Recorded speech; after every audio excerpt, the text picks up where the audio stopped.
Hi all, welcome to our channel. As part of wellness information, we have Dr. Kishore Kumar Garu with us. Welcome Andy. Welcome.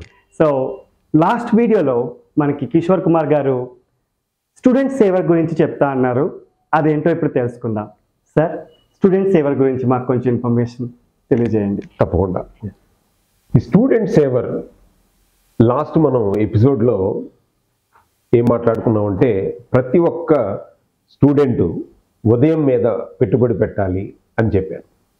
అంటే ఎటువంటి పెట్టుబడి పెడితే మనం అనుకున్నటువంటి స్థాయికి చేరగలుగుతాం. అది చదువులో అవనివ్వండి, మేధాశక్తిలో అవనివ్వండి, లేదంటే వాళ్ళు ప్రిపేర్ అవుతున్న కాంపిటేటివ్ ఎగ్జామ్స్ కావనివ్వండి. ఈ స్థాయికి చేరాలి అని అంటే ఉదయం మీద వాళ్ళు పెట్టుబడి పెట్టాలి. ఎస్, దాన్ని మనం ఒక చిన్న ఫార్ములాతో చెప్తున్నాం స్టూడెంట్స్కి. ఏమంటున్నామంటే సేవర్ అంటున్నాం. SAVERS, savours. ఎస్ అంటే సైలెన్స్. ఎప్పుడైతే విద్యార్థి మార్నింగ్ లెగ్గానే ఏం చేస్తారు సహజంగా అంటే, వీళ్ళు ఒకవేళ అందుబాటులో మొబైల్ ఉన్న విద్యార్థి అయితే ఒకసారి వాట్సాప్లో ఏమన్నా వచ్చినాయా మెసేజ్లు ఏంటని చెక్ చేసుకుంటూ ఉంటారు. అది కరెక్ట్ కాదు. కాబట్టి ఈ ఎస్ని ఫాలో అవ్వాలి. సైలెన్స్. ఎప్పుడైతే అతను ఉదయం లెగ్గానే ఒక 10 నిమిషాలు కళ్ళు మూసుకుని బ్రీతింగ్ మీద కాన్సన్ట్రేట్ చేస్తూ బ్రీతింగ్ తీసుకుంటూ ఒక్కసారి ఆ సైలెన్స్గా కూర్చోవాలి మనస్ఫూర్తిగా. ఎఫర్మేషన్ అంటే ఈ రోజును మనం ఎట్లా డిజైన్ చేసుకోవాలి, ఎట్లా ఉండాలనుకుంటున్నాం. Positive self talk. అతనితో అతను నాకు ఈ విధంగానే ఈ రోజు గడవాలి అని ముందే యూనివర్స్తో ఇతను ఒక అగ్రిమెంట్కి వస్తున్నట్టు. Yes and that's really important point. Affirmation అంటే తర్వాత SAV, విజువలైజేషన్. అంటే అతను ఇప్పుడు సపోజ్ ఒక ఎగ్జామ్ రాయడానికి వెళ్తున్నాడు. అతనికి ఈ పాజిటివ్ సెల్ఫ్ టాక్ ఏదైతే ఉందో విజువలైజ్ చేసుకోవాలి. ఎస్, నేను చదివిన క్వశ్చన్లే నాకు వచ్చినాయి, వస్తాయి. ఓకే, సపోజ్ ఒక అతను కాంపిటేటివ్ ఎగ్జామ్ ప్రిపేర్ అవుతున్నాడు. నేను ర్యాంక్ కొట్టాలి, నాకు ఇవాళ నాకు అంత టాప్ ర్యాంక్ వచ్చినట్టు అతను విజువలైజ్ చేసుకోవాలి. అంటే ఆ పాజిటివ్ యాటిట్యూడ్తో విజువలైజ్ చేసుకుంటే కనుక మంచి ఫలితం ఉంటుంది. అంటే ముందుగానే మనకి అది రిజల్ట్లోకి వస్తున్నట్టుగా ఊహించుకోవాలి. ఓకే అండి. ఈ నెక్స్ట్ ఎక్సర్సైజ్. ఏదో విధంగా శరీరానికి కనీసం మినిమం 15 నిమిషాలు గనక కేటాయించి మ్యాక్సిమం ఒక 30 మినిట్స్, హాఫ్ అన్ అవర్ వరకు గనక ఏదో ఒకటి, విద్యార్థి అన్న తర్వాత యోగానే చేయాలా, లేకపోతే క్రికెట్ ఆడాలా, లేకపోతే ఎక్సర్సైజ్ చేయాలా, జిమ్కి వెళ్ళాలా కాదు. ఏదో ఒక ఫిజికల్ ఎక్సర్సైజ్, కాసేపు వాకింగ్ చేస్తాడా, రన్నింగ్ చేస్తాడా, లేకపోతే జాగింగ్ చేస్తాడా, ఇంట్లో ట్రెడ్మిల్ ఏమీ అక్కర్లేదు, ఏదో ఒక రకమైనటువంటి ఫిజికల్ ఎక్సర్సైజ్ కనుక చేస్తే సో ఆటోమేటిక్గా ఆ బ్లడ్ సర్క్యులేషన్ అనేటువంటిది ఇంప్రూవ్ అవుతుంది. ఎప్పుడైతే ఈ యొక్క ఫిజికల్ ఎక్సర్సైజ్ వల్ల బ్రీతింగ్ ఇన్హలేషన్ పెరుగుతుంది. ఇన్హలేషన్ పెరగటం వల్ల ఏమవుతుందంటే ఆక్సిజన్ కన్జంప్షన్ పెరుగుతుంది. ఎప్పుడైతే మార్నింగ్ ఆక్సిజన్ కన్జంప్షన్ పెరిగిందో ఈ యొక్క శరీరం మొత్తానికి కూడా చక్కటి ఆక్సిజన్ లెవెల్స్ అందుతాయి. రెండోది, ఈ బ్రెయిన్ కూడా అప్పుడు దాకా సుప్తావస్థలో ఉంటుంది. బ్రెయిన్ పడుకుని నిద్రపోయి గవర్నమెంట్ స్టేట్లో ఇది లెగ్గానే ఎప్పుడైతే ఈ ఫిజికల్ ఎక్సర్సైజ్ చేయటం వల్ల, బ్రీతింగ్ ఎక్సర్సైజ్ ఎక్కువ తీసుకోవటం వల్ల చక్కటి శక్తి వస్తుంది.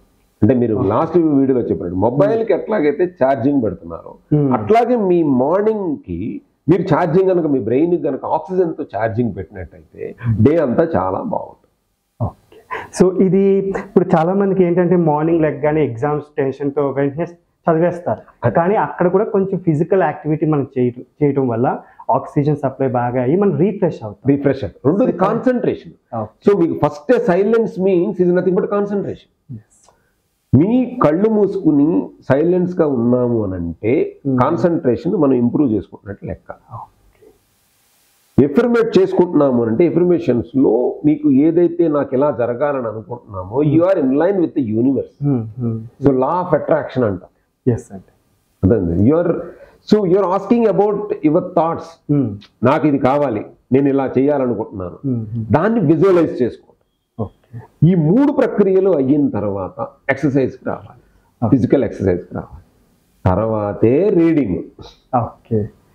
SAVER. ఆర్ ఎప్పుడు వచ్చింది? రీడింగ్ అనేది ఎప్పుడు వచ్చింది? Before physical activity and after physical activity. After physical activity. అప్పుడు మాత్రమే మీ రీడింగ్ కి 100% ప్రతిఫలం ఉంటుంది. ఓకే. ఎప్పుడైతే మీరు ఈ ముందు లెటర్స్ ని మిస్ చేసేసి నేను ఫస్ట్ రీడింగ్ లోకి వస్తాను అని అంటే, మీరు 10 గంటలు చదవాల్సినటువంటి చదువుని చదివితే కూడా వచ్చేటువంటి ఫలితాన్ని ఇక్కడ 3 గంటలు చదివితే వస్తుంది. ఇది మీరు చెప్పిన ఈ పాయింట్ చాలా ఇంపార్టెంట్ అండి. ఎందుకంటే ఆ టెన్షన్లో డైరెక్ట్గా స్టడీకి వెళ్ళిపోతారు, కానీ ముందు మనం చేసే ప్రాణాయామం, విజువలైజేషన్ ఏదైతే ఉందో ఇది ఒక రకంగా మనల్ని బాగా హెల్ప్ చేస్తుంది. సెల్ఫ్ మోటివేషన్ అనండి, లేదా సెల్ఫ్ ప్రిపరేషన్ అనివ్వండి, లేదా కామ్నెస్ ని క్రియేట్ చేయటం అనండి, ఒక పాజిటివ్ యాటిట్యూడ్ ని క్రియేట్ చేయటం అనివ్వండి, ఇవన్నీ మిమ్మల్ని మీరు ప్రిపేర్ చేస్తా ఉన్నారు. ఓకే. ఇప్పుడు ఒక పూజ చేయనివ్వండి, ఒక యజ్ఞం చేయనివ్వండి, ఒకటి ఏ కార్యక్రమం చేయాలన్నా దానికి కావలసినటువంటి అన్ని పదార్థాలు అక్కడ ఉంటేనే అది సక్రమంగా జరుగుతుంది. ముందు పూజ చేసేస్తాను, హోమం చేసేస్తాను అన్నారు అనుకోండి, హోమానికి ఏం కావాలో అవన్నీ రెడీ చేసుకోవాలి కదా. అదే. సో అవి ప్రిపరేషన్ లేకుండా మీరు యజ్ఞం చేయకూడదు, హోమం చేయకూడదు. నేను చెప్పేది కూడా అదే. మీరు మీ చదువు ఒక యజ్ఞం లాంటిదో, ఒక యాగం లాంటిదో, లేక ఒక పూజ లాంటిదో అయితే దానికి కావలసినటువంటి బేసిక్ రిక్వైర్మెంట్స్ ఇవి సిద్ధం చేసుకోండి, మీ యజ్ఞాన్ని స్టార్ట్ చేయండి.